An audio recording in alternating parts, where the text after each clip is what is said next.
Pagi Bapak Ibu, saudara-saudari yang terkasih dalam Tuhan Yesus Kristus. Presbiter bertugas mengucapkan selamat datang dan selamat beribadah di hari Minggu keempat sesudah Paskah. Kiranya kesetiaan beribadah kita merupakan ungkapan syukur nyata melalui hidup persekutuan yang membawa berkat bagi kita dan sesama. Pelayan firman pada ibadah ini adalah Pendeta Charles J. Manuputi. Jemaat, mari berdiri, mari sambut kehadiran Tuhan melalui firman-Nya yang hadir di tengah-tengah kita.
Pertolongan kita adalah dalam nama Tuhan yang menjadikan langit dan bumi.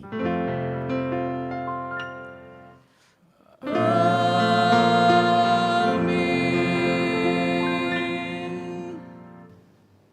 Ibrani 10 ayat yang ke-36 merupakan nats pembimbing dalam ibadah ini. Sebab kamu memerlukan ketekunan, supaya sesudah kamu melakukan kehendak Allah, kamu memperoleh apa yang dijanjikan itu. Jemaat Tuhan, terimalah salam rasuli, kasih karunia, dan damai sejahtera dari Allah Bapa dan Kristus Yesus Juru Selamat kita, menyertai kamu sekalian.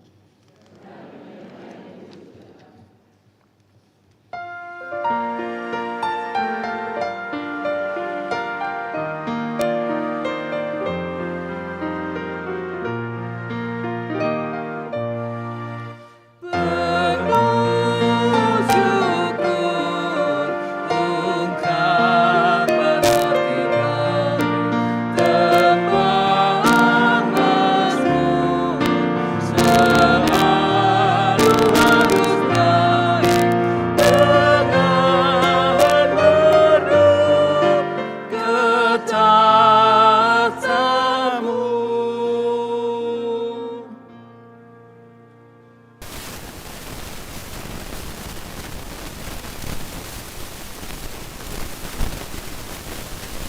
pengampuan dosa.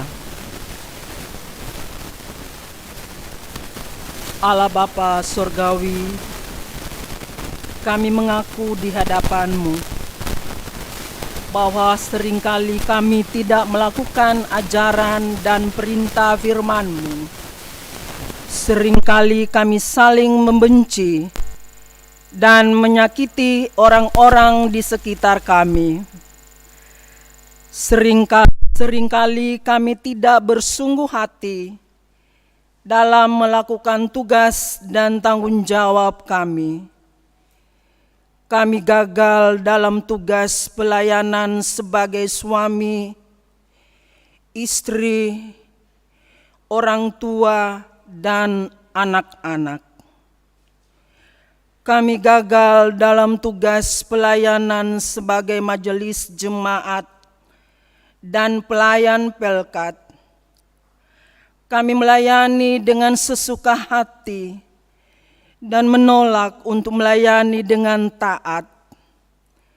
Kami gagal dalam tugas pelayanan sebagai jemaat Tuhan. Kami jarang datang beribadah dalam ibadah keluarga dan ibadah pelayanan kategorial. Kami gagal menjadi pekerja yang jujur dan tulus. Kami gagal menjadi jemaat-Mu yang setia, taat dan hormat pada firman-Mu. Allah Bapa Surgawi, dengarkanlah pengakuan kami. Ampunilah kami akan dosa-dosa kami. Kuduskanlah kami agar kami layak untuk menerima berkat dan cinta kasih-Mu. Dalam nama Tuhan Yesus Kristus, Sang Penebus Juru Selamat kami semua.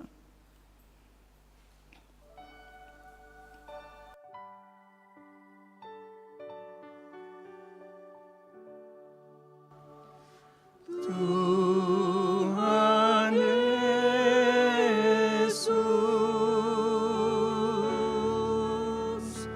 kami sering tidak patuh melakukan yang Engkau firmankan.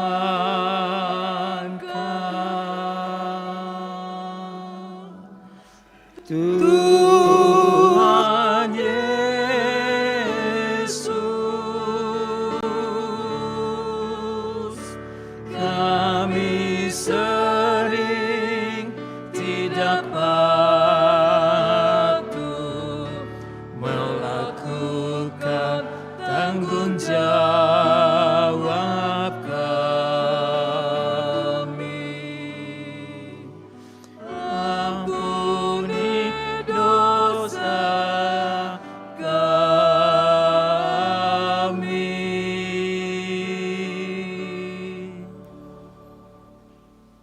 Kepada setiap orang yang telah mengaku dosa dan bertobat, Yeremia 33 ayat 8 menjadi berita anugerah bagi kita hari ini.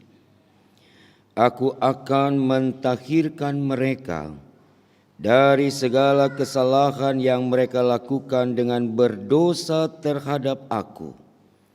Dan aku akan mengampuni segala kesalahan yang mereka lakukan dengan berdosa dan dengan memberontak terhadap aku.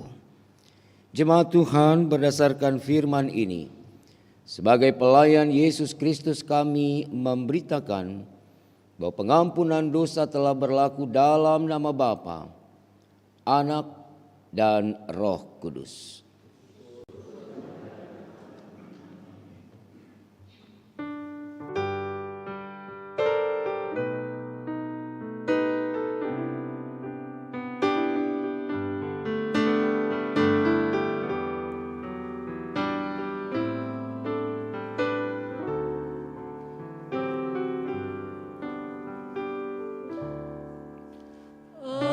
Ajaib benar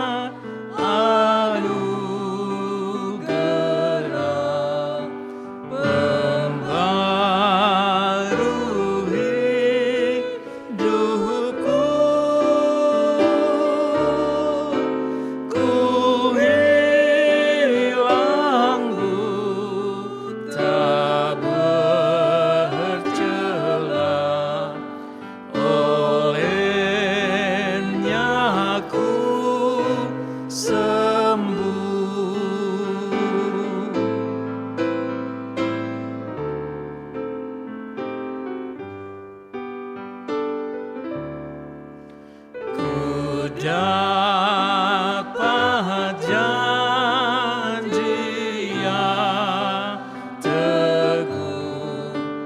Ku harap sabdanya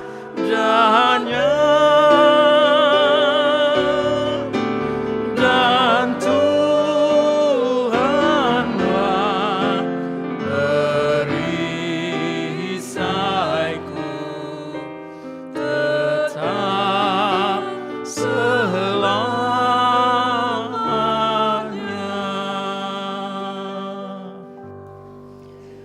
Saudara-saudara, mari kita berdiri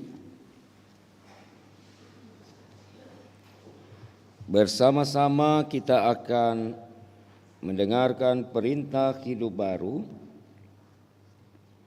sebagaimana yang dinyatakan dalam surat Ibrani.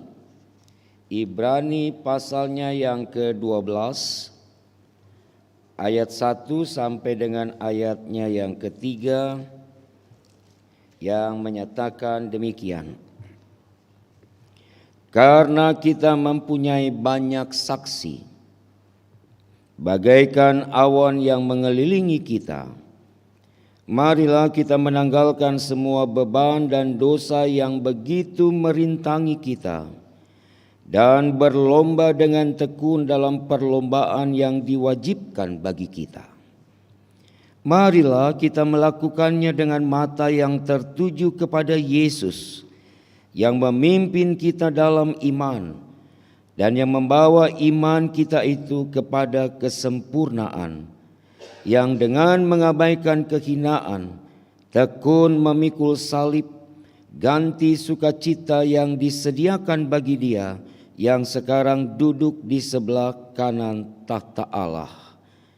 Ingatlah selalu akan Dia yang tekun menanggung bantahan yang sehebat itu terhadap dirinya dari pihak orang-orang berdosa, supaya jangan kamu menjadi lemah dan putus asa. Demikianlah perintah hidup baru bagi kita. Kiranya Roh Kudus menolong kita mewujudkan kemuliaan Allah dalam seluruh hidup dan kesaksian kita di dunia.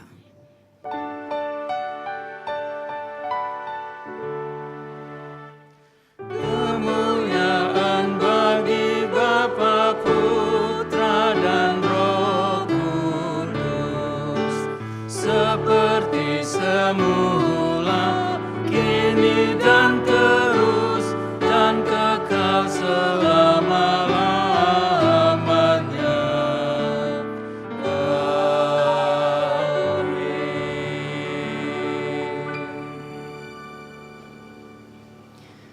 Paduan suara Pelkat Persekutuan Kaum Perempuan Jemaat GPIB Batra Kasih akan memberikan kesaksian pujian bagi Tuhan. Disilakan.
Terima kasih untuk paduan suara PKP.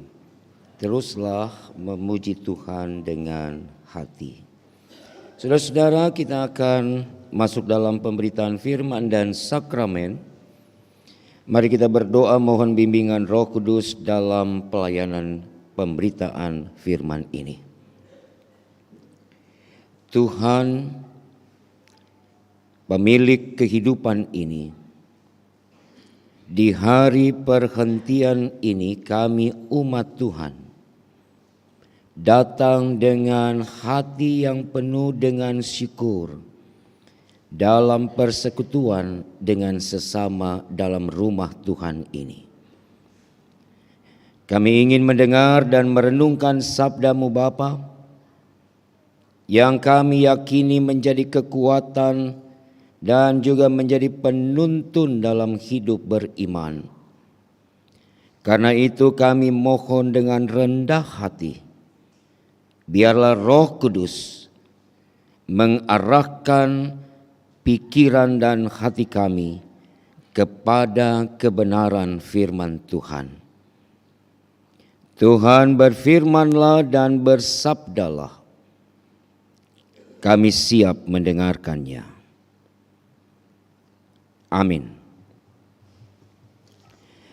Jemaat yang dikasihi Tuhan, mari berdiri untuk mendengarkan firman Tuhan yang dibacakan dari Alkitab. Haleluya. Haleluya, haleluya, haleluya.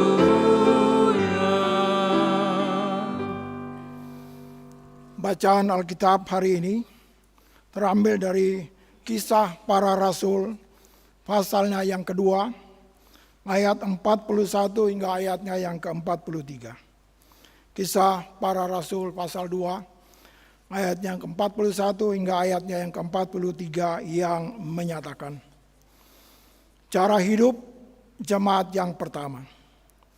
Orang-orang yang menerima perkataannya itu memberi diri dibaptis, dan pada hari itu jumlah mereka bertambah kira-kira 3.000 jiwa. Mereka bertekun dalam pengajaran rasul-rasul dan dalam persekutuan. Dan mereka selalu berkumpul untuk memecahkan roti dan berdoa. Maka ketakutanlah mereka semua, sedang rasul-rasul itu mengadakan banyak mujizat dan tanda.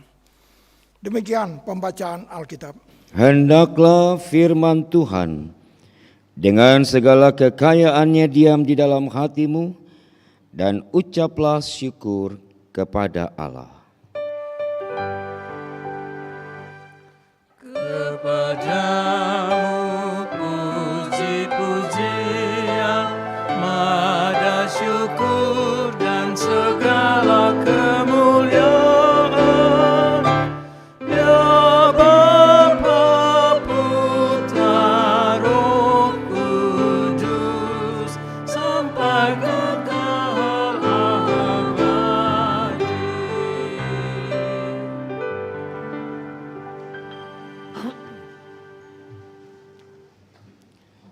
Selamat pagi Bapak Ibu Saudara. Salam sejahtera untuk kita bersama. Shalom. Saudara-saudara, kita masih ada di dalam minggu-minggu Paskah yang mengantar kita semua untuk tetap ada di dalam penghayatan makna kebangkitan Kristus itu dalam hidup beriman kita sebagai orang percaya. Setelah Yesus bangkit dan sebelum Tuhan Yesus naik ke sorga, yang peringatannya nanti akan kita ingat rayakan pada tanggal 18 Mei 2023, peristiwa kenaikan ke sorga itu. Tetapi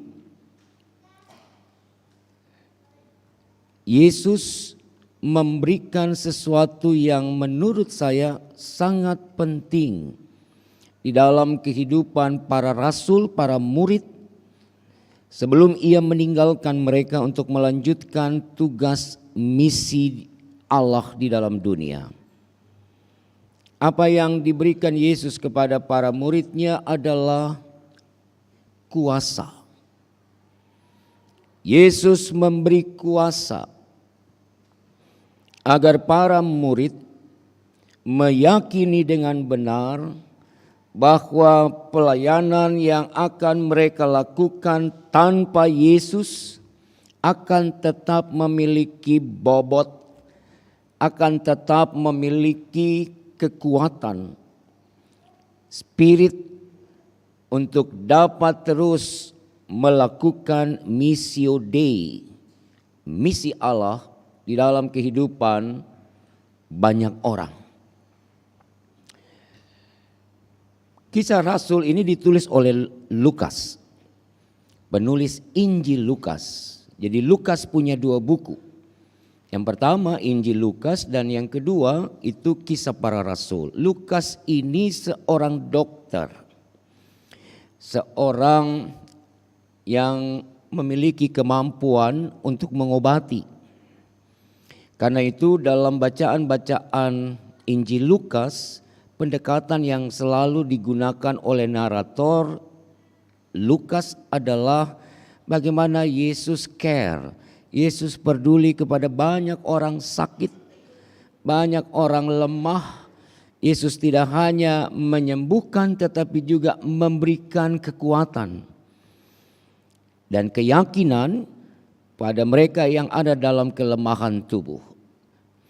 Demikian juga di dalam tulisan keduanya di Kisah Rasul. Lukas menjelaskan dengan sangat baik bagaimana proses kehidupan jemaat-jemaat perdana, jemaat mula-mula dalam pelayanan para murid atau para rasul itu. Bapak Ibu, kalau kita membaca di ayat 38 di pasal 2 ini, saya minta Ibu Bapak coba perhatikan ayat 38 di pasal yang kedua. Jawab Petrus kepada mereka, bertobatlah dan hendaklah kamu masing-masing memberi dirimu dibaptis dalam nama Yesus Kristus untuk pengampunan dosamu, maka kamu akan menerima karunia Roh Kudus. Siapa Petrus? Siapa Petrus? Si penyangkal itu toh. Orang yang pada saat Yesus ditangkap lalu mengatakan kepada banyak orang yang menjustifikasi dirinya sebagai pengikut Yesus, Petrus bilang, saya tidak kenal. Apakah kamu juga adalah bagian dari orang itu? Tidak, saya tidak mengenal dia. Sampai 3 kali Petrus menyangkal. Apa yang mau dikatakan saudara? Bahwa seorang pendosa, seorang yang tidak punya kekuatan iman, seseorang yang tidak memiliki keberanian untuk menyatakan siapa dirinya di depan banyak orang dalam kaitannya dengan Kristus, harusnya tidak punya tempat. Harusnya tidak bisa dipercaya oleh Yesus untuk melanjutkan misi Allah dalam dunia. Karena jelas-jelas dia tidak punya pendirian, tidak punya keberanian untuk menyatakan siapa dirinya di hadapan Yesus. Tapi disinilah kita melihat kasih karunia Allah yang dinyatakan kepada semua umat termasuk kepada Petrus. Memungkinkan pelayanan itu dilanjutkan di tengah-tengah kehidupan umat.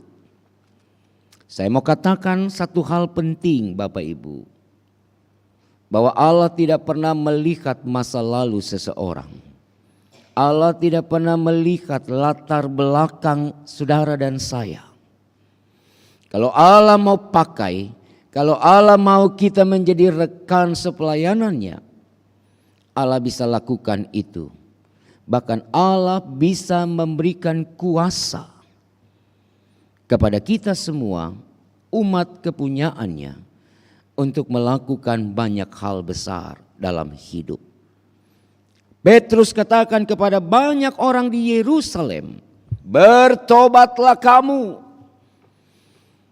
dan berikan dirimu dibaptis dalam nama Yesus Kristus untuk pengampunan dosa.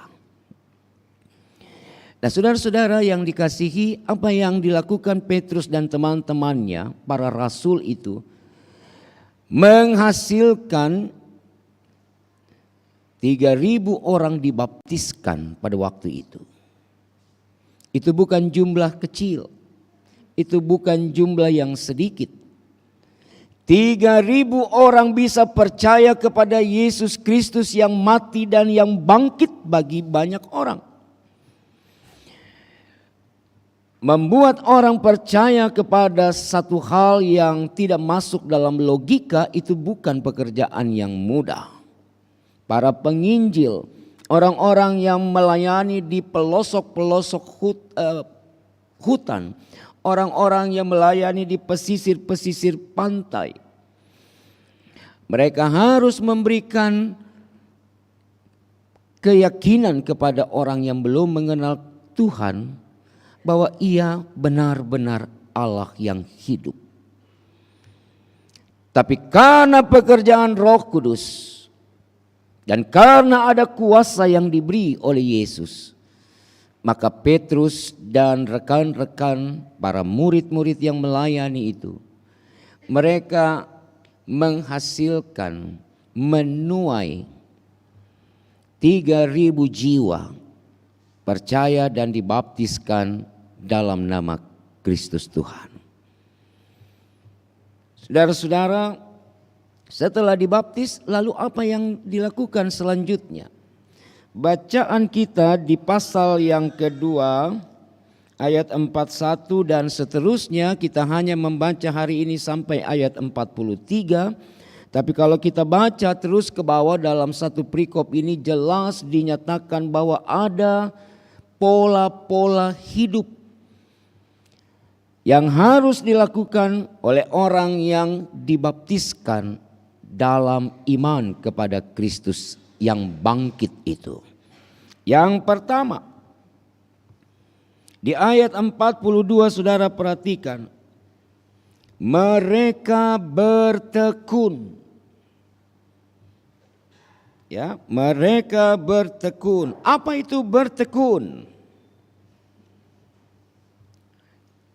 Bertekun itu sebuah kata dari kata dasar tekun, yaitu kesediaan untuk memberi diri, kesediaan untuk melakukan sesuatu secara kontinu. Pekerjaan yang dilakukan dalam kesadaran bahwa itu bukan karena sesuatu yang wajib dilakukan, tapi itu merupakan sesuatu yang harus dilakukan. Mereka bertekun, orang-orang yang percaya itu. Bertekun pada apa? Mereka bertekun pada pengajaran para rasul. Saudara-saudara, ini poin penting. Karena kadangkala orang, dan saya katakan kepada keluarga yang hari ini akan membaptis anaknya juga. Seringkali banyak orang Kristen itu kalau sudah membaptiskan anaknya atau keluarganya, mereka pikir sudah selesai. Yang penting sudah Kristen, selesai. Tidak cukup. Keselamatan itu bukan ditentukan dari baptisan. Baptisan itu hanya alat, hanya simbol, bukan sesuatu yang menyatakan keselamatan bagi seseorang dalam hidup berimannya.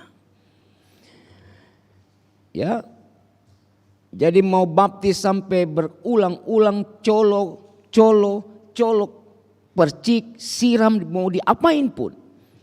Tapi kalau proses itu tidak diimani dengan melanjutkannya dalam proses hidup yang benar, yaitu pertama bertekun dalam pengajaran firman Allah, maka iman mereka tidak akan bertumbuh. Identitas seorang Kristen tidak cukup. Terlalu banyak orang Kristen di dunia ini. Pertanyaannya, apakah mereka juga bertekun? Tidak. Di Eropa gereja terlalu banyak yang dibangun, saudara. Tapi bangku-bangku gereja itu kosong setiap hari Minggunya. Lalu di mana orang-orang Kristen? Mereka sibuk bekerja, mereka sibuk mengurus dirinya, mereka sibuk mencari cuan, mencari uang. Mereka lupa untuk bertekun dalam pengajaran.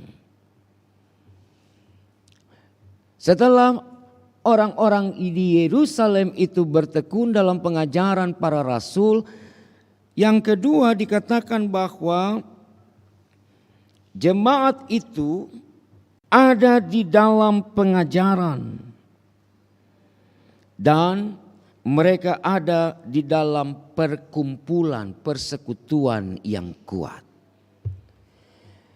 Jadi bertekun, mendengarkan ajaran, dan hidup membangun persekutuan, membangun koinonia sebagai umat Tuhan.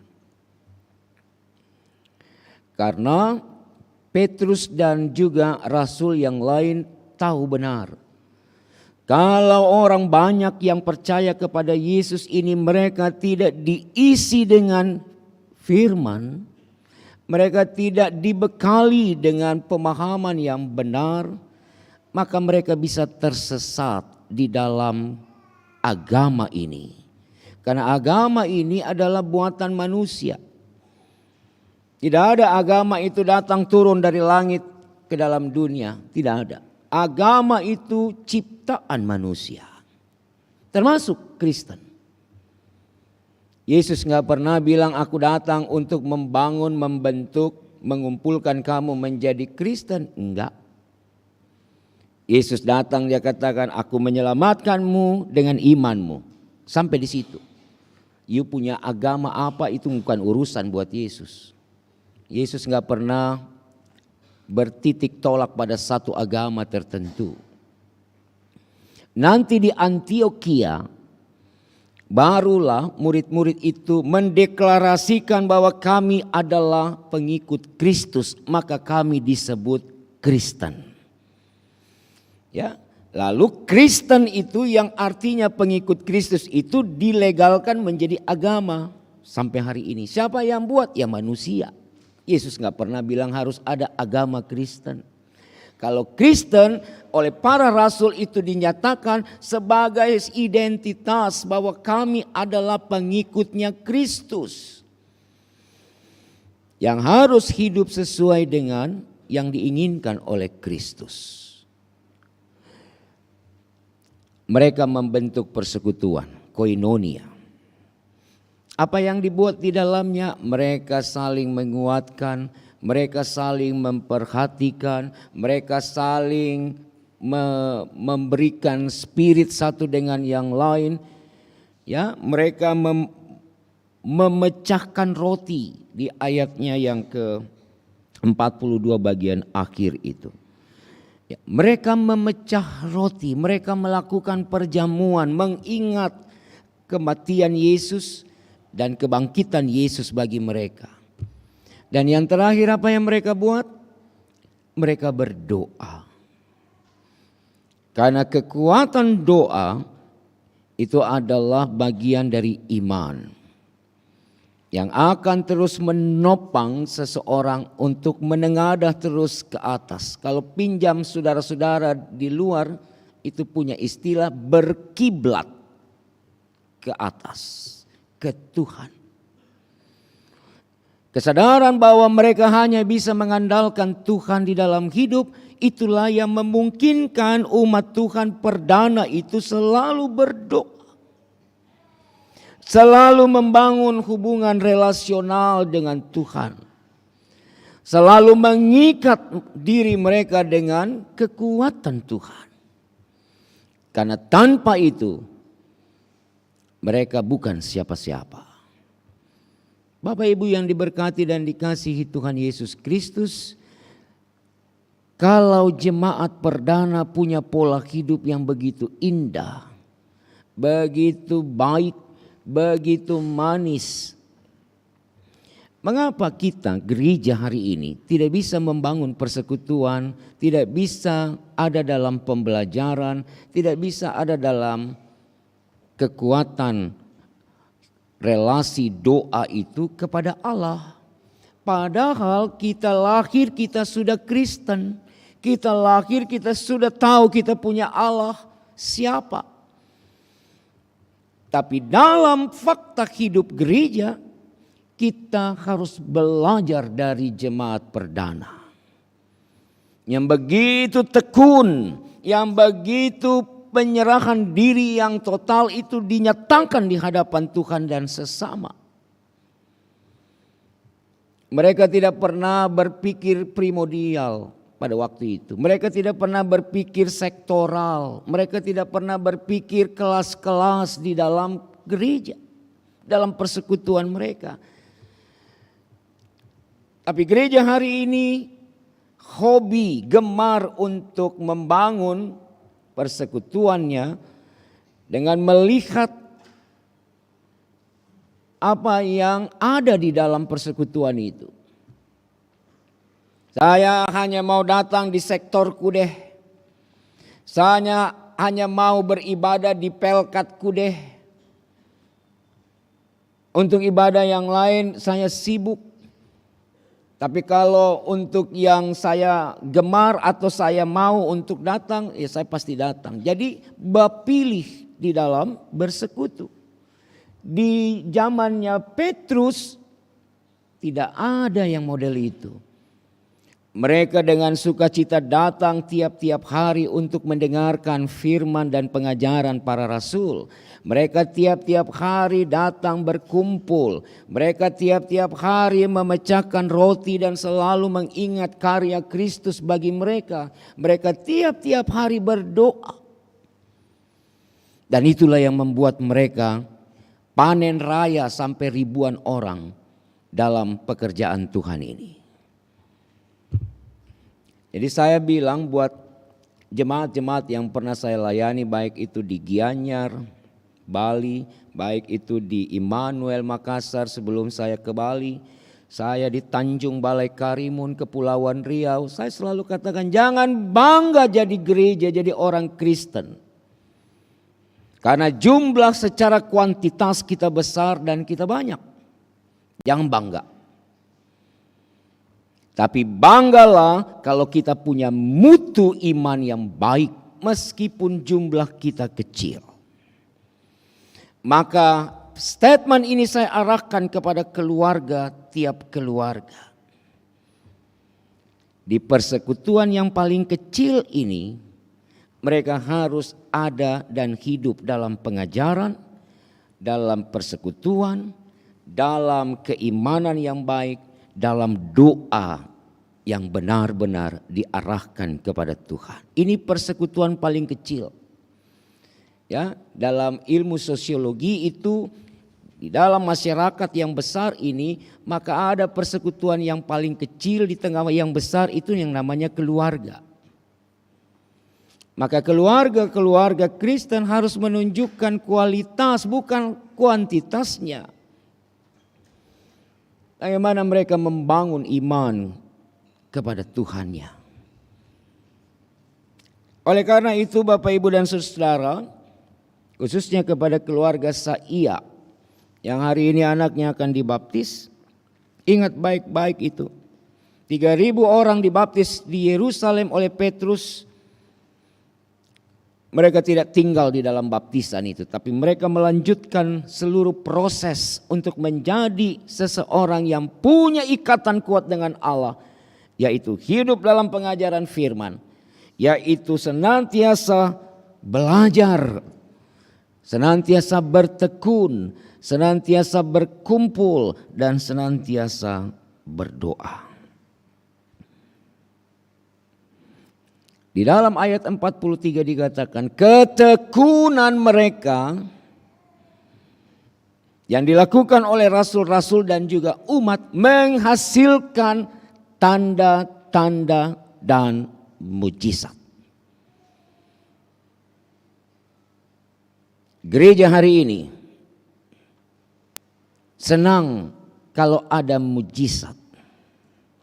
Gereja hari ini bisa dan mau beriman kalau ada mujizat dulu dilakukan di dalam hidup dan persekutuan. Tanpa mujizat, sebentar, saya pikir-pikir dulu ikut Tuhan. Tanpa mujizat saya pikir-pikir dulu pikul itu salib. Karena kita lebih suka kepada sesuatu yang ditampakkan di dalam sebuah perubahan hidup. Kalau beriman kepada Kristus tidak ada mujizatnya, kayaknya saya masih meragukan agama ini, keyakinan ini. Bapak Ibu jangan letakkan imanmu pada mujizat. Apa sih mujizat itu? Kan sesuatu yang berubah dalam waktu singkat, kan? Ada orang buta, ada orang timpang, ada orang pendarahan puluhan tahun. Yesus datang lalu Yesus melakukan mujizat, mereka takhir hari itu juga. Ya. Mereka sembuh hari itu juga. Lalu kita sebagai gereja hari ini mau mengimplementasikannya juga sama. Tuhan, kami juga sakit, saya juga butuh pertolongan. Kalau bisa hari ini juga. Kalau tidak terjadi mujizat hari ini, saya meragukan kuasa Tuhan. Jangan letakkan dan pertaruhkan iman ibu bapa hanya karena mujizat. Pak Pendeta bicara apa di mimbar ini? Masa kita tidak boleh percaya mujizat? Bapak Ibu, tiap hari mujizat itu terjadi dalam hidup kita. Tiap hari. Jangan tunggu saudara sakit baru saudara butuh mujizat untuk sembuh. Tiap hari Allah beri mujizatnya. Apa itu Pak? Buka mata masih hidup, itu mujizat. Ada banyak orang yang tidak buka-buka mata lagi. Tidur terus dengan tenang. Tidak pernah melihat matahari naik. Tidak pernah menghirup udara di hari yang baru. Tapi ibu bapak dan saya sampai hari ini Tuhan masih beri hidup, itu mujizat. Jadi jangan tuntut mujizat dari Tuhan baru imanmu bertumbuh. Itu bukan Kristen yang benar. Kristen yang benar adalah saya siap pikul salib. Saya siap ada dalam proses panjang. Saya siap untuk bertekun. Itu yang benar. Ya, saya siap untuk menanti jawaban-jawaban Tuhan seturut dengan waktu dan ketetapan Tuhan bagiku. Sampai kapan? Saya tidak tahu. Tapi saya bertekun untuk itu. Saya berdoa terus untuk itu. Saya kumpul keluargaku untuk terus bergumul dengan Tuhan untuk itu. Sampai waktunya Tuhan jawab apa yang saya inginkan dalam hidup.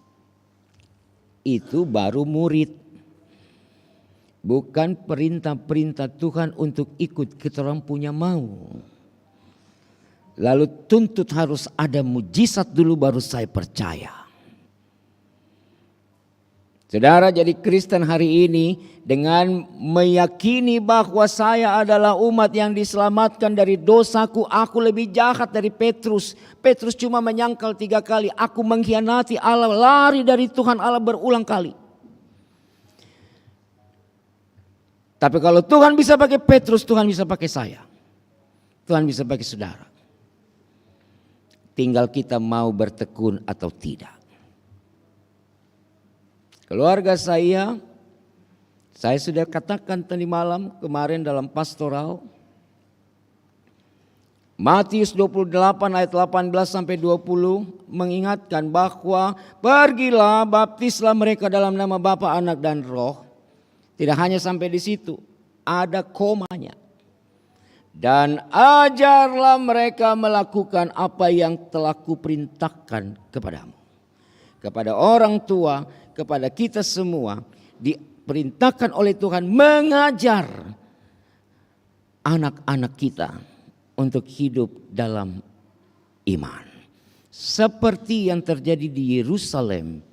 Mereka dibaptiskan, lalu mereka ada dalam ketekunan belajar firman Tuhan. Mereka terus berkumpul, mereka terus menyatukan hati, mereka terus berdoa, maka hidup mereka diberkati.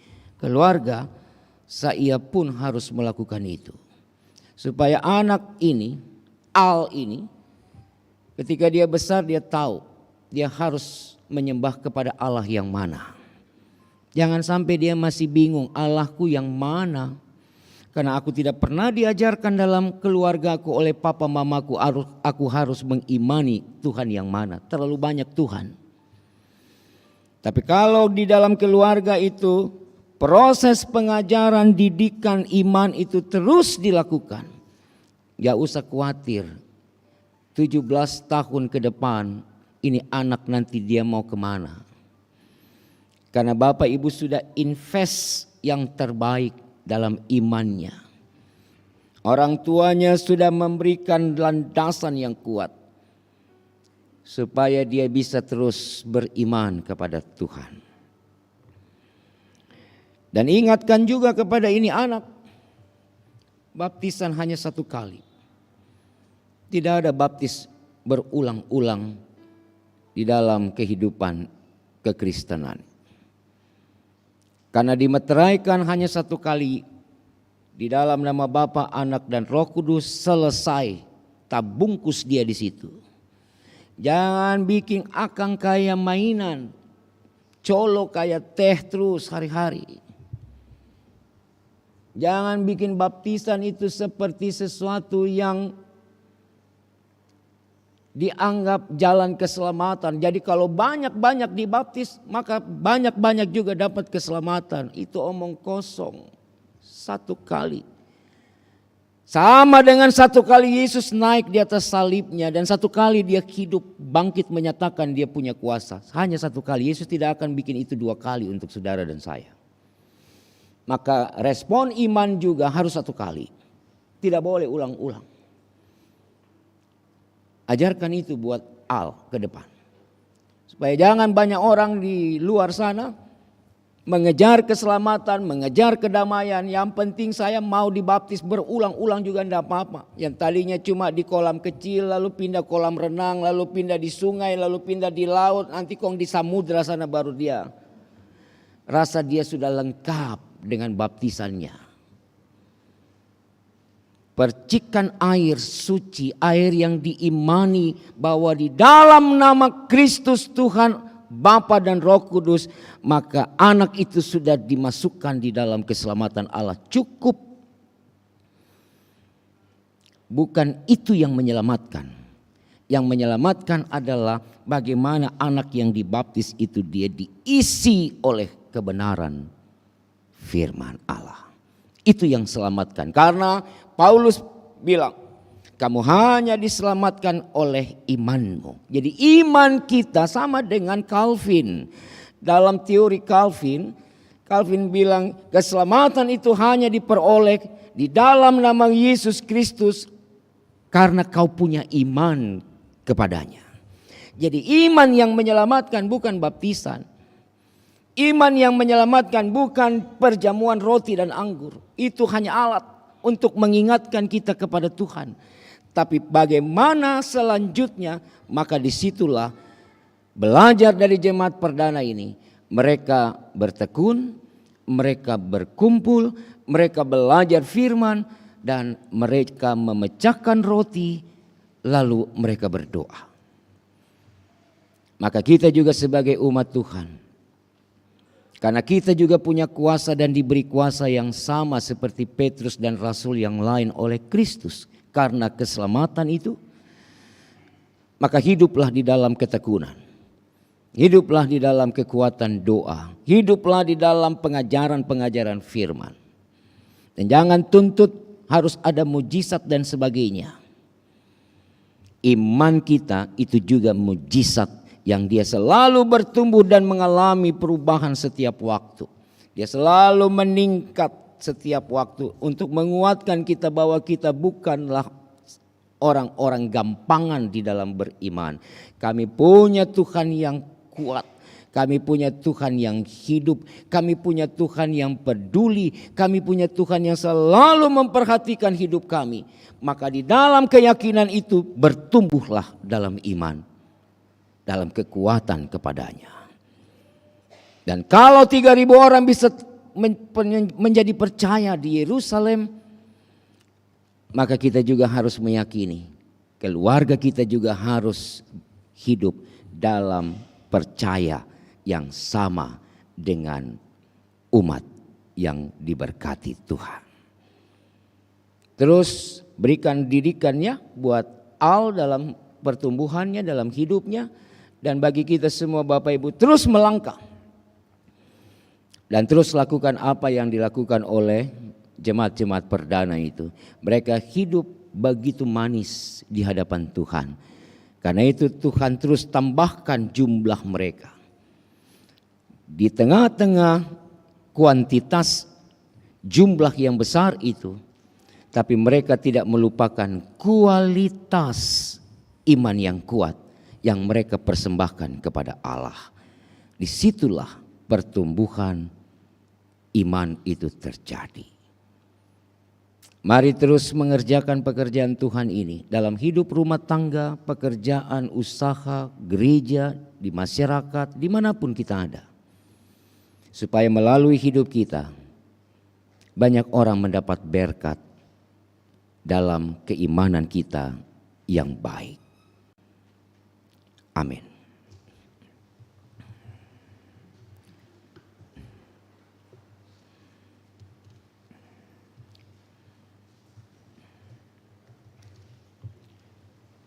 Saudara-saudara, hari ini satu keluarga saya membawa anaknya untuk dibaptiskan. Karena itu dengarkanlah penetapan baptisan kudus dalam gereja Protestan di Indonesia bagian barat. Sakramen baptisan adalah perintah Yesus dan menjadi meterai terhadap iman seseorang atas penebusan yang dilakukan oleh Yesus Kristus bagi dirinya, keluarganya dan seisi dunia. Melalui sakramen baptisan seseorang diyakinkan oleh Roh Kudus bahwa dirinya dan seluruh keluarganya telah dimasukkan ke dalam persekutuan jemaat yang adalah keluarga Allah sebagai wujud kerajaan perjanjiannya. Sakramen baptisan dilayankan hanya satu kali untuk selamanya. Perhatikan itu. Saya ulang. Sakramen baptisan dilayankan hanya satu kali untuk selamanya. Sahnya sakramen baptisan tidak ditentukan oleh banyaknya air atau cara pembaptisan, apakah percik ataupun selam. Tidak juga karena sudah dewasa atau masih bayi. Sahnya sakramen baptisan adalah jika dilaksanakan di dalam persekutuan jemaat, diawali dengan pengakuan percaya baik secara pribadi maupun oleh orang tua serta saksi yang mewakili, serta dilayankan sesuai perintah Yesus, yaitu dalam nama Bapa dan Anak dan Roh Kudus. Jelas bahwa yang paling menentukan dalam sakramen baptisan bukanlah orang yang dibaptis, melainkan Allah Tritunggal yang dalam namanya orang itu dibaptiskan. Perhatikan makna baptisan dalam Tritunggal. dibaptis dalam nama Bapa, meneguhkan bahwa Allah telah mengikat perjanjian dengan kita dan anak cucu kita turun-temurun, bahwa Allah menjadi Bapa kita dan kita menjadi anak-anaknya serta ahli waris kerajaannya. Dibaptis dalam nama anak, meneguhkan bahwa kita telah dipersatukan dengan Yesus Kristus di dalam kematian dan kebangkitannya, serta mengalami pengampunan dosa dan hidup baru yang kekal serta keselamatan penuh. Dibaptis dalam nama Roh Kudus, meneguhkan bahwa Roh Kudus telah berdiam dalam diri kita dan memenuhi kita dengan karunia-karunia-Nya yang ajaib, bahwa Roh Kudus juga membimbing dan menolong kita agar selalu hidup dalam kebenaran, taat dan setia pada firman Tuhan, dan berani bersaksi tentang Kristus serta melayani sesama. Keluarga Saia Sanga telah memohon dan diterima secara gerejawi agar anaknya dibaptiskan. Tuhan Yesus bersabda di dalam Matius 19 ayat 14, "Biarkanlah anak-anak itu datang kepadaku, jangan menghalang-halangi mereka, sebab orang-orang seperti inilah yang empunya kerajaan Allah." Sebelum orang tua dan para saksi mengucapkan pengakuan iman dan janji mereka kepada Tuhan, jemaat, mari kita berdoa. Ya Bapa Maha Kuasa, Engkau telah menyelamatkan Nuh dan seisi rumahnya dalam bahtera dari hukuman air bah. Engkau telah menyelamatkan jemaat-Mu Israel dari ancaman Fir'aun melalui Laut Merah. Engkau juga telah membiarkan air sungai Yordan meliputi putra-Mu Yesus ketika dibaptiskan. Demi rahmat-Mu dan berdasarkan pengakuan percaya dan janji orang tua, kami mohon agar Engkau menerima anak ini dalam perjanjian-Mu dan menjadikan ia ahli waris kerajaan-Mu oleh karena Kristus telah mati dan bangkit untuknya juga. Kiranya oleh jamahan Roh Kudus ia dikuatkan dan terpelihara dalam kasih-Mu. Kiranya melalui bimbingan orang tua dan pengajaran gereja, ia kelak akan mengaku Engkau Bapanya, Yesus Kristus Tuhan dan Juru Selamatnya, serta Roh Kudus penghibur dan pembaharu hidupnya sekarang dan selamanya. Dalam nama Tuhan Yesus kami berdoa. Amin.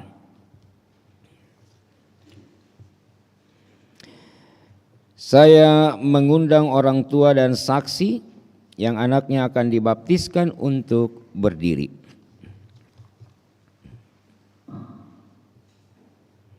Bersiaplah untuk mengucapkan pengakuan iman dan janji saudara di hadapan Tuhan dengan menjawab pertanyaan-pertanyaan ini.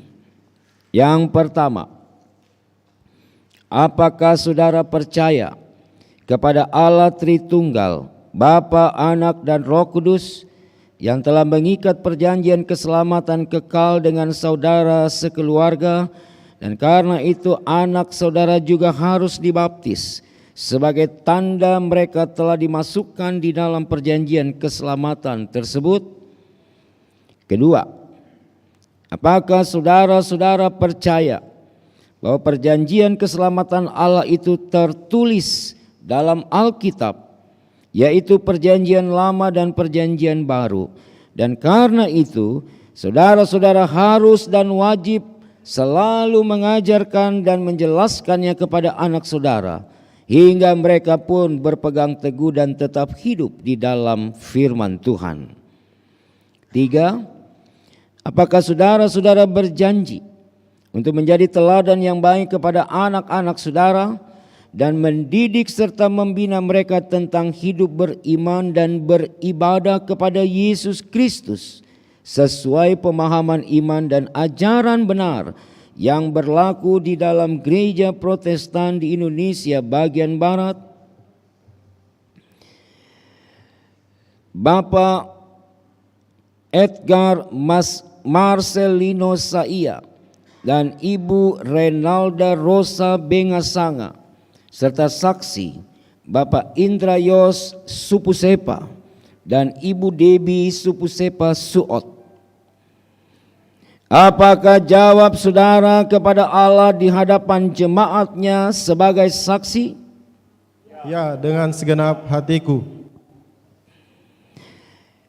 Tuhan mendengar pengakuan dan janji saudara hari ini, serta mengingatkan kepada saudara bahwa apa yang saudara ikat di dunia akan terikat di sorga, dan apa yang saudara lepas di dunia, ia akan terlepas pula di sorga. Jemaat Tuhan, saya undang berdiri untuk menguatkan pengakuan iman dan janji orang tua serta para saksi dengan mengucapkan pengakuan iman rasuli. Hendaklah masing-masing berkata, aku percaya kepada Allah, Bapa yang Maha Kuasa, Khalik langit dan bumi, dan kepada Yesus Kristus anaknya yang tunggal Tuhan kita, yang dikandung daripada Roh Kudus, lahir dari anak darah Maria, yang menderita di bawah pemerintahan Pontius Pilatus, disalibkan, mati dan dikuburkan, turun dalam kerajaan maut, pada hari yang ketiga bangkit pula di antara orang mati, naik ke sorga, duduk di sebelah kanan Allah Bapa yang Maha Kuasa, dan akan datang dari sana untuk menghakimi orang yang hidup dan yang mati. Aku percaya kepada Roh Kudus, gereja yang kudus dan am, persekutuan orang kudus, pengampunan dosa, kebangkitan daging, dan hidup yang kekal. Silakan duduk kembali. Kita memuji Tuhan, Kidung Muda-Mudi 127 bait yang pertama.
Datanglah ya Roh Kudus, buatlah kami percaya. Dengan sukacita aku menimba dari mata air kehidupan untuk membaptis anak ini. Alvaro Elifas Saia, aku membaptiskan engkau dalam nama Bapa dan Anak dan Roh Kudus. Firman Tuhan, aku telah memanggil engkau dengan namamu, engkau ini kepunyaanku. Amin. Saudara-saudara keluarga Saia Supusepa, dengan demikian, saudara dan seisi rumah tangga saudara telah diselamatkan oleh Yesus Kristus. Tuhan menjaga keluar masukmu dari sekarang sampai selama-lamanya.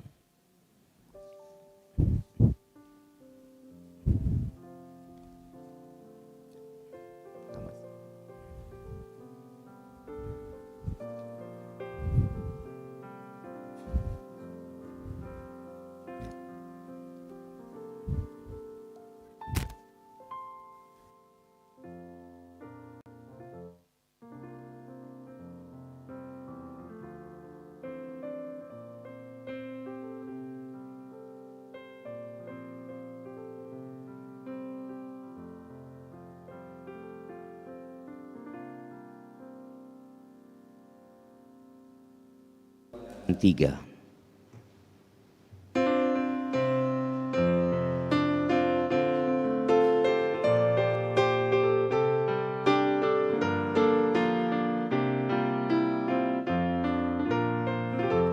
Firman-Mu Tuhan, suluh bagi langkahku dan terang di jalanku. Haleluya, amin. Bibirku mengucapkan pujian, Kau ajarkan aku pengertian-Mu. Lidahku menyanyikan janji-Mu, karena besarlah segala perintah-Mu. Firman-Mu Tuhan, suluh bagi langkahku dan terang di jalanku. Haleluya, amin. Tangan-Mu menjadi penolongku, karena aku pilih titah-titah-Mu. Karya sama Tuhan ku rindukan, dan terang-Mu jadi kesukaanku.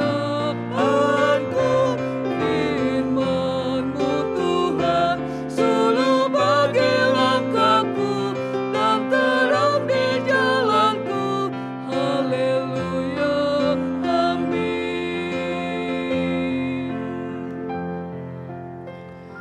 Mari kita bersyafaat, kita berdoa. Terima kasih untuk firman-Mu Tuhan yang menguatkan kami untuk terus melangkah di dalam hidup dan kehidupan sebagai orang-orang yang telah Tuhan selamatkan. Kami tidak mau bertumbuh di dalam hal-hal yang tidak penting, mengharapkan mujizat-mujizat-Mu, baru iman kami percaya.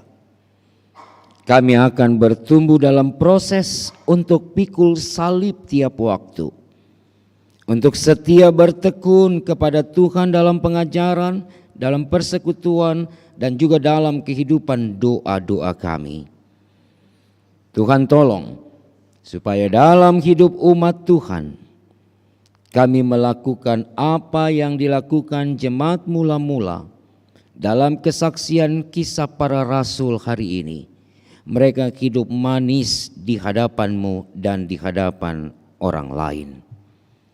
Bapa di surga, biarlah Engkau memberkati gereja-gereja-Mu, secara khusus gereja Protestan di Indonesia bagian Barat, memberkati majelis sinode, memberkati jemaat-jemaat GPIB di seluruh pelosok negeri ini, memberkati unit-unit misioner di tingkat sinodal, departemen-departemen, dewan-dewan yang ada, memberkati 16 jemaat yang ada di Mupel Sulselbara, dan lebih khusus lagi Tuhan memberkati GPIB Jemaat Batra Kasih Makassar, di mana kami ada sebagai persekutuan yang Tuhan ikat di dalamnya.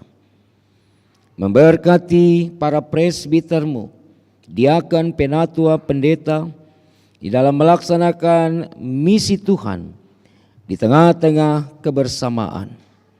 Tuhan memberkati dan memperlengkapi agar majelis jemaat boleh terus menjadi teladan bagi umat yang dilayani. Kami berdoa untuk unit-unit misioner, untuk pelkat-pelkat, komisi-komisi, BPPJ, untuk tim-tim kerja, panitia-panitia yang boleh ada di dalam gereja ini. Tuhan memberkati agar sebagai unit-unit misioner yang adalah partner kerja majelis jemaat, kami semua boleh seiring sejalan dalam pelayanan di gereja Tuhan. Kami berdoa Tuhan memberkati juga pegawai kantor majelis jemaat dan juga vikaris yang sedang dalam proses pembekalan dirinya untuk menjadi seorang pelayan firman dan sakramen. Tuhan memberkati di dalam pelayanan-pelayanan kami. Hari ini kami mau berdoa Tuhan untuk seluruh warga jemaat di 12 sektor pelayanan yang ada. Tuhan memberkati tiap-tiap pribadi, tiap-tiap keluarga. Tuhan mengenal umat-Mu secara pasti. Tuhan tahu pergumulan mereka. Tuhan tahu harapan-harapan umat-Mu. Kami mohon Tuhan hadirlah di dalam hidup jemaat yang Kau kasihi ini. Supaya umat Tuhan ini terus hidup dalam kekuatan iman yang terarah kepada Tuhan. Keluarga-keluarga yang terus berkumpul, berdoa dan hidup dalam pengajaran firman-Mu. Mereka kuat dalam segala tantangan yang ada. Tuhan, kami berdoa untuk jemaat yang sakit. Kiranya Tuhan hadir dalam kelemahannya. Tuhan menjamah bagian-bagian tubuh mereka yang sakit. Tuhan menguatkan dan memulihkan umat-Mu. Kami berdoa untuk yang bersuka cita di minggu yang baru ke depan. Karena ketambahan usia kelahiran maupun perkawinan. Kiranya Tuhan memperlengkapi sukacita umat-Mu. Kami berdoa untuk jemaat Tuhan yang ada di dalam kebimbangan, keputusasaan, kekhawatiran, ketidakpercayaan diri dalam hidup. Bapa, yakinkan umat-Mu bahwa Engkau ada dan Engkau akan setia mendampingi hidup mereka. Kami berdoa untuk keluarga Bapak Edgar Marcelino Saia dan Ibu Renalda Rosa Bengasanga bersama para saksi Indrayos, Bapak Indrayos Supusepa dan Ibu Debi Supusepa Suot yang membawa anak mereka Alvaro Elifas Saia dimeteraikan dalam baptisan kudus hari ini. Tuhan, mampukan orang tua dan saksi untuk menjalankan janji mereka kepadamu, mendidik, membesarkan anak ini dalam cinta kasih dan dalam iman kepada Tuhan Yesus. Kami berdoa untuk anak kekasih Alvaro dalam pertumbuhannya, dalam perkembangannya, dalam pembentukan spiritualitas dan juga mentalnya. Tuhan memberkati, beri kesehatan yang terbaik agar ia bertumbuh menjadi anak Tuhan yang selalu ada di dalam cinta kasih Tuhan. Bapa di surga, kami berdoa untuk jemaat Tuhan dan juga tamu-tamu jemaat yang ambil bagian dalam ibadah pada jam ini. Engkau memberkati agar ketika kami kembali dan pulang dari rumah Tuhan ini, kami kembali dengan kekuatan firman untuk selalu ada dalam ketekunan pengajaran, untuk selalu ada di dalam persekutuan yang terus berdoa. Sehingga hidup umat-Mu akan terus Engkau mampukan dengan kuasa-Mu. Presbiter yang melayani, pemandu lagu, organis, operator multimedia, operator sound system, teman-teman multimedia yang live streaming hari ini. Kami juga berdoa untuk warga jemaat yang mengikuti ibadah ini dari rumah-rumah mereka. Kiranya Tuhan berkati kami semua. Paduan suara Pelkat PKP yang Tuhan juga pakai untuk terus melayani-Mu lewat kidung-kidung pujian mereka.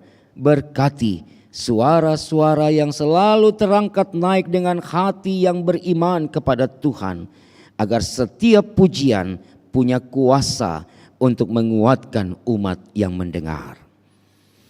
Kami berdoa untuk jam ibadah pada sore dan malam nanti. Tuhan memberkati agar umat Tuhan juga boleh terus dikumandangkan kebenaran firman di tengah-tengah hidup dan kehidupan mereka.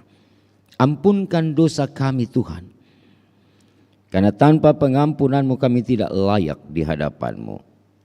Inilah doa kami ya Tuhan, dalam pengasihan-Mu kami mohon. Peliharalah kami di dalam Kristus Tuhan yang sudah mengajar kami berdoa bersama. Bapa kami dalam sorga, dikuduskanlah nama-Mu, datanglah kerajaan-Mu, jadilah kehendak-Mu di bumi seperti di sorga. Berilah kami pada hari ini makanan kami yang secukupnya. Dan ampunilah kiranya kesalahan kami, seperti kami juga mengampuni orang yang bersalah kepada kami. Janganlah membawa kami dalam pencobaan, tetapi lepaskanlah kami daripada yang jahat.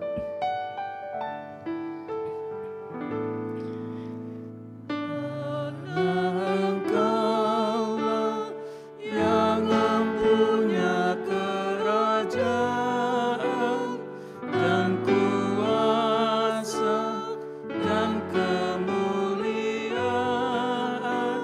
sampai selama-lamanya.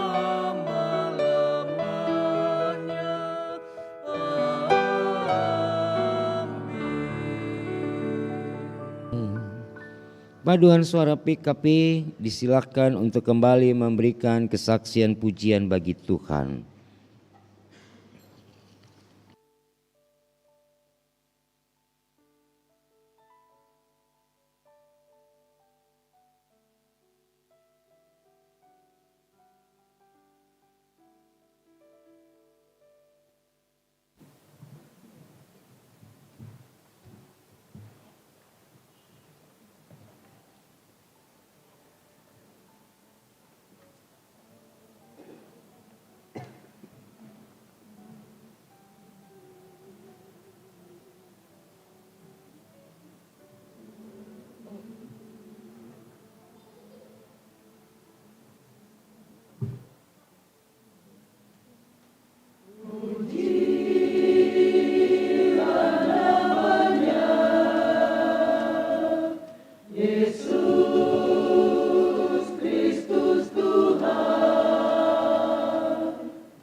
Jemaat, kita masuk dalam pengucapan syukur. Marilah kita menyatakan syukur kepada Tuhan dengan memberikan persembahan dengan mengingat pesan Alkitab dalam kitab Maleakhi pasal 3 ayatnya yang ke-10 yang menyatakan, "Bawalah seluruh persembahan persepuluhan itu ke dalam rumah perbendaharaan, supaya ada persediaan makanan di rumahku, dan ujilah aku, firman Tuhan semesta alam. Apakah aku tidak membukakan bagimu tingkap-tingkap langit dan mencurahkan berkat kepadamu sampai berkelimpahan?" Berdasarkan firman Tuhan itu, marilah kita sampaikan dengan penuh hormat dan sukacita persembahan kita kepadanya. Tuhan memberkati saudara dan persembahan saudara. Setelah bait pertama dinyanyikan, kami mempersilahkan keluarga saya untuk menyampaikan persembahan syukur di kotak yang telah disediakan, dan kami juga mempersilahkan jemaat untuk memberikan persembahan persepuluhan dan persembahan syukur di kotak yang telah tersedia di depan. Kidung Keesaan 380 ayat 1.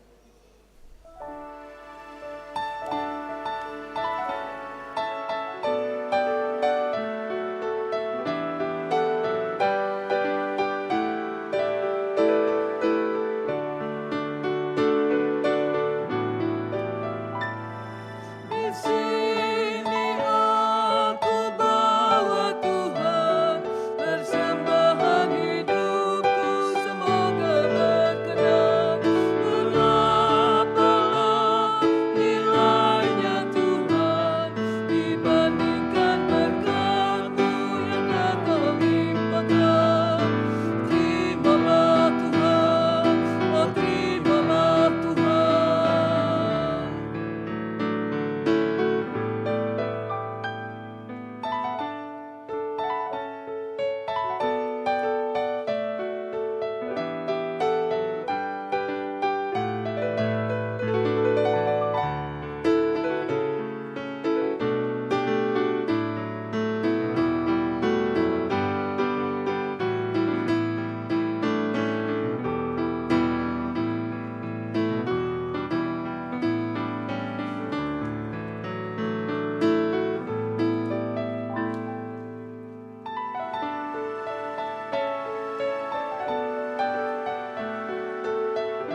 Jemaat, kita menyanyikan bait kedua dan ketiga.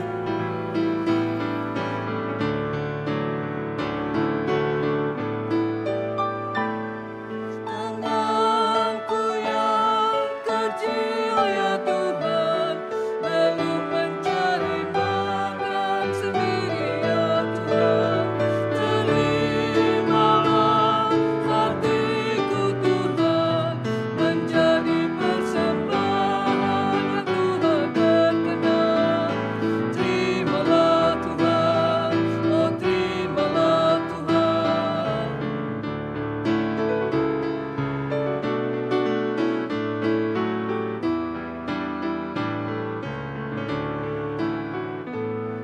Ku ingat firman-Mu ya Tuhan, yang mengajarkan kami mengingat yang kecil. Berkati semuanya Tuhan, supaya persembahan tetap mengalir terus. Terimalah Tuhan, oh terimalah Tuhan.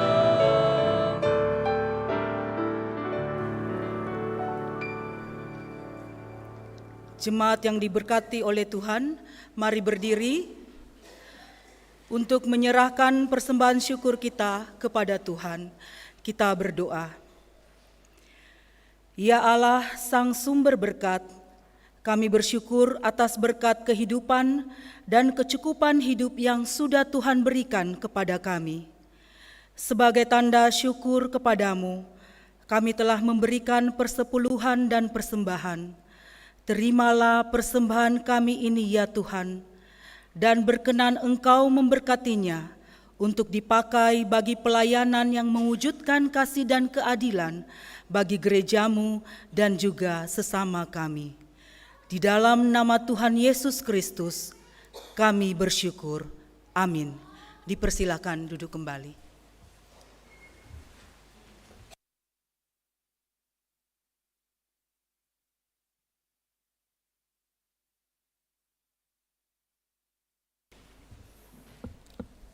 Warta Jemaat. Yang pertama, bidang teologi Majelis Jemaat GPIB Jemaat Batra Kasih mengucapkan terima kasih kepada pelayan firman Pendeta Charles Janeman Manuputi, pelayan liturgi Majelis Jemaat Batra Kasih, organis Bapak Gino Pesulima, pemandu lagu Bapak Riki Madabi, dan Ibu Marla Makelu. Persembahan pujian paduan suara PKP Batra Kasih. Operator LCD Bapak Raymond Bukit dan operator sound system Saudara Christopher Limpo. Jumlah jemaat yang hadir laki-laki 73 orang, perempuan 147 orang, total 220 orang. Informasi perkawinan, nama Herman Parsaulian Siahaan dengan Elvina Oktavia Bukit dari sektor pelayanan 9. Pemberkatan perkawinan akan dilaksanakan hari Jumat tanggal 5 Mei 2023 pukul 08 waktu Indonesia bagian Barat di GPIB Jemaat Galilea Bekasi. Ibadah Pelkat PKB Gabungan. Ibadah Pelkat PKB Gabungan GPIB Jemaat Batra Kasih akan dilaksanakan pada hari Jumat tanggal 5 Mei 2023 waktu pukul 19.00 sampai dengan selesai. Pelayan firman Pendeta Charles J. Manuputi, pelayan liturgi Bapak Alfian Maulesu dan Bapak Hendrik Clovert. Untuk itu dimohon kehadiran anggota Pelkat PKB pada ibadah tersebut. Ibadah Pelkat PKB Gabungan. Ibadah Pelkat PKP Gabungan GPIB Jemaat Batra Kasih akan dilaksanakan pada hari Selasa tanggal 9 Mei 2023 waktu pukul 17.00 sampai dengan selesai. Pelayan firman Vikaris Lea Kristi Barahama, pelayan liturgi pengurus Pelkat PKP sektor pelayanan 6. Untuk itu dimohon kehadiran anggota Pelkat PKP pada ibadah tersebut.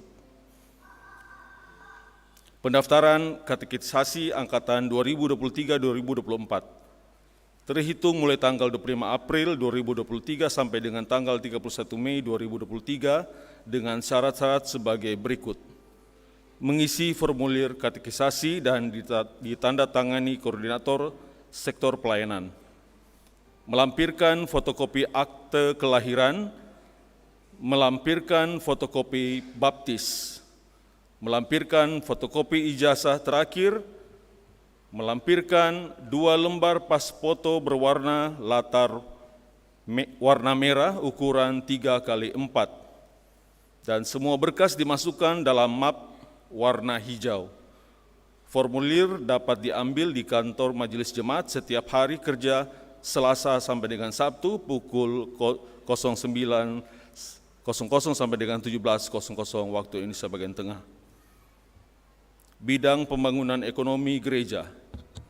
Laporan sepekan kegiatan Panitia Pembangunan Guest House GPIB Batrakasi periode tanggal 20 April 2023 sampai dengan 26 April 2023. Kegiatan pembangunan terhenti sementara sejak libur Idul Fitri dan menyesuaikan ketersediaan dana pembangunan.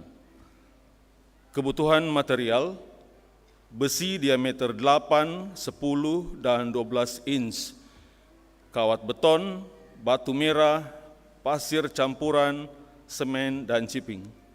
Lokasi pembangunan guest house Jalan Todok Puli 4, setapak 13 nomor 10 Makassar, rekening pembangunan guest house Bank BPD Sulselbar dengan nomor rekening 140-202-000000-1344 atas nama GPIB Batrakasi. Informasi donasi Ibu Mariana Mahudim, Wakil Bendahara dengan nomor telepon WA 081524142228. Demikian disampaikan, atas perhatiannya diucapkan terima kasih. Bidang Inforkom dan Litbang. Undangan rapat koordinasi disampaikan bahwa akan dilaksanakan rapat koordinasi PHMJ dengan koordinator dan wakil koordinator sektor pelayanan 1 sampai dengan 12 yang akan dilaksanakan pada hari Senin tanggal 1 Mei 2023 waktu pukul 19.00 sampai dengan selesai, tempat GKP 2 lantai 1. Diharapkan kehadiran koordinator dan wakil koordinator sektor pelayanan 1 sampai dengan 12 dalam rapat tersebut. Undangan rapat bidang Pelkes. Akan dilaksanakan rapat koordinasi PHMJ dengan Komisi Pelkes dan pengurus Pelkat bidang Pelkes yang akan dilaksanakan pada hari Selasa tanggal 2 Mei 2023 waktu pukul 19.30 waktu Indonesia bagian tengah, tempat ruang rapat PHMJ GKP lantai 2. Diharapkan kehadiran Komisi Pelkes dan pengurus Pelkat bidang Pelkes dalam rapat tersebut. Undangan pertemuan Inforkom. Akan dilaksanakan pertemuan PHMJ dengan Komisi Inforkom, tim multimedia, dan pengurus Pelkat bidang Inforkom yang akan dilaksanakan pada hari Jumat tanggal 5 Mei 2023 waktu pukul 19.00 sampai dengan selesai, tempat ruang rapat PHMJ GKP lantai 2. Diharapkan kehadiran Komisi Inforkom, multimedia, dan pengurus Pelkat bidang Inforkom dalam pertemuan tersebut. Pelantikan Panitia Persidangan Sinode Raya GPIB 2025. Disampaikan bahwa akan dilaksanakan pelantikan dan perkenalan panitia kepada jemaat dalam ibadah minggu pada hari Minggu tanggal 7 Mei 2023 waktu pukul 09.00 WITA, tempat GPIB Jemaat Immanuel Makassar. Daftar nama tertera pada Warta Jemaat pada halaman 11 dan 12. Kami mengundang Panitia Persidangan Sinode Raya GPIB 2025 untuk hadir dalam ibadah pelantikan tersebut. Atas perhatian diucapkan terima kasih. Tuhan Yesus memberkati pelayanan kita. Yapendik Cabang Makassar disampaikan kepada warga jemaat GPIB Batra Kasih guna menunjang kegiatan belajar mengajar pada sekolah-sekolah di bawah naungan Yapendik GPIB Cabang Makassar, maka akan dilaksanakan penggalangan dana berupa dapur aksi masakan pada hari Sabtu tanggal 6 Mei 2023 waktu pukul 10.00 sampai dengan 16.00 WITA. Tempat Sekolah Yapendik GPIB Cabang Makassar, Jalan Sungai Sadang nomor 2. Atas bantuan dan partisipasi Bapak Ibu Saudara-saudari diucapkan terima kasih. Tuhan Yesus memberkati. Majelis Jemaat GPIB Batra Kasih Makassar menyampaikan terima kasih atas setiap bentuk bantuan yang diberikan Bapak Ibu Saudara-saudari untuk menunjang kegiatan pelayanan di jemaat. Tuhan Yesus memberkati pelaksana harian Majelis Jemaat, Penatua Alexander Wiran Rumbu, Ketua 5, dan Penatua Meti DR Takasili, Sekretaris. Informasi tambahan kepada jemaat sekalian, dimohon untuk dapat bersikap tenang dan tetap di tempat saat ibadah diarak ke depan gereja. Selanjutnya jemaat dapat berjabat tangan. Terima kasih, Tuhan Yesus memberkati.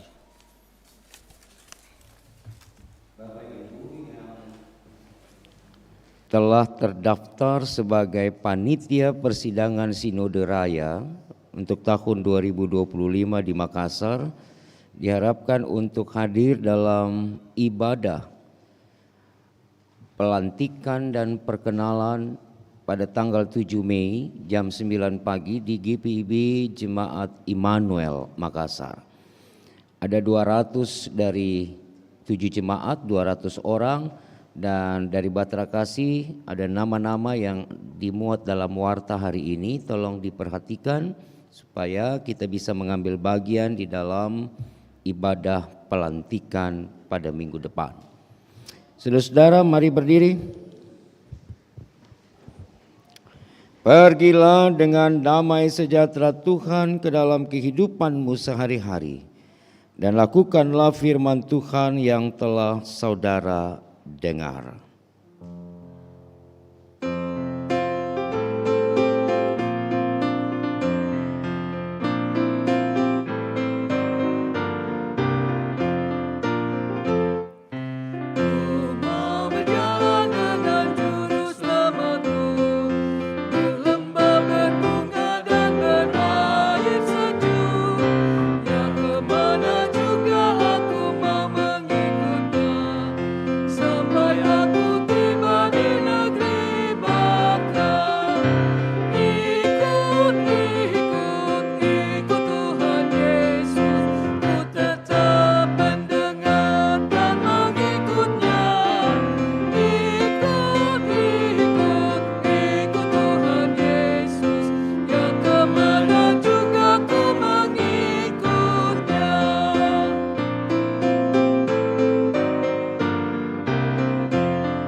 Arahkanlah hati dan pikiran saudara kepada Tuhan serta terimalah berkat-Nya. Tuhan memberkati engkau dan melindungi engkau. Tuhan menyinari engkau dengan wajah-Nya dan memberi engkau kasih karunia. Tuhan menghadapkan wajah-Nya kepadamu dan memberi engkau damai sejahtera.